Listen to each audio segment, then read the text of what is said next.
اصلاح مذہب کی تحریک پورے یورپ میں زور پکڑ رہی تھی، مگر اسپین کے حکمرانوں نے اس تحریک کی سخت مخالفت کی۔ بہت سے وفادار مسیحیوں کو صرف اس لیے قید کیا گیا، اذیت دی گئی اور قتل بھی کر دیا گیا کہ وہ یسوع مسیح کی خالص خوشخبری پر قائم تھے۔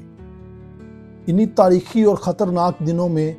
گائیڈون دی بریس نامی ایک عاجز اور وفادار پادری نے یہ مسیحی اقرار نامہ تحریر کیا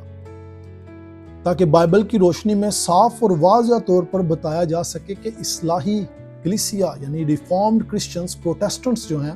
ان کا ایمان دراصل کیا ہے اور وہ کس چیز پر ایمان رکھتے ہیں، ان کا عقیدہ کیا ہے۔ اس کا مقصد دو پہلوؤں پر مشتمل تھا۔ پہلا پہلو یہ تھا کہ یہ ثابت کرنا کہ اصلاحی ایمان یعنی ریفارمڈ فیتھ بغاوت یا گمراہی نہیں، بلکہ یہ بائبل مقدس پر مبنی سچا ایمان ہے۔ اور دوسرا پہلو یہ تھا کہ ستائے گئے ایمانداروں کو ایک ہی اقرار الحق کے تحت مضبوط اور متحد یعنی قائم کرنا۔ گائیڈون دی بریس پر جان کیلون کی تعلیمات کا گہرا اثر تھا۔ جان کیلون جو کہ ابتدائی ریفارمیشن میں سے ایک تھے، جن کا تعلق ملک فرانس سے تھا، اور اپنے پروٹیسٹنٹ ہونے کی وجہ سے وہ اسٹراسبرگ میں انہوں نے پناہ لی اور وہاں پر رہتے تھے، اور وہاں سے پھر جنیوا میں وہ خدا کی خدمت کرتے تھے۔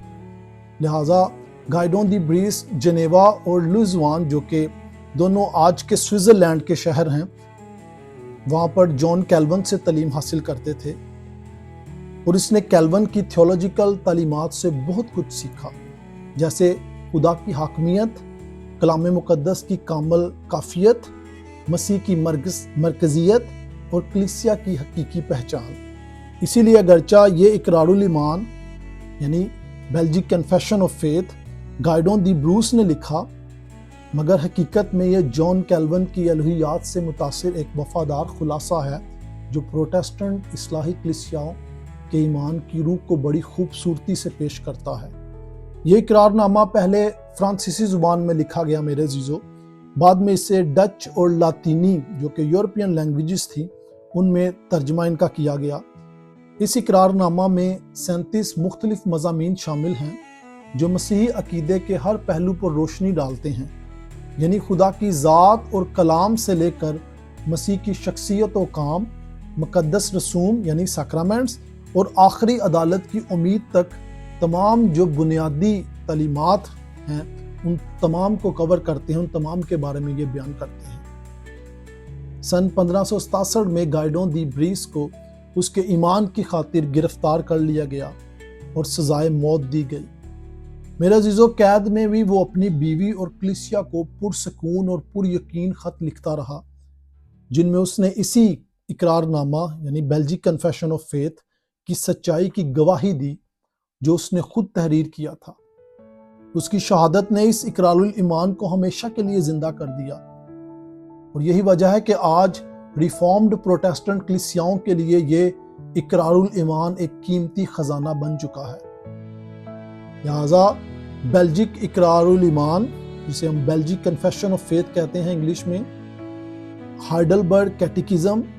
اور کینن آف ڈاٹ جسے ہم 5 پوائنٹس آف کیلونزم بھی کہتے ہیں، یہ تینوں مل کر اصلاحی پروٹیسٹنٹ کلیسیاؤں کے ایمان کے 3 بنیادی ستون ہیں، اور ان تینوں کو ہم انگریزی میں مل کر کہتے ہیں 3 forms of unity، جو آج بھی گواہی دیتے ہیں کہ اصلاحی کلیسیا یعنی ریفارمڈ چرچ کا ایمان کوئی نیا عقیدہ نہیں، بلکہ رسولوں کے اسی قدیم ایمان کی بحالی ہے جو بائبل مقدس کی سچائی پر قائم ہے۔ لہٰذا اس اقرار نامے کو پڑھ کر آپ اپنے لیے اور اپنے خاندان کے لیے ان تمام سوالات کا جواب پا سکتے ہیں جو آپ ایک مسیحی ہوتے ہوئے آپ کے ذہن میں آتا ہے، مسیحی ڈاکٹرین، مسیحی عقیدے کی بنیادی نکات پر۔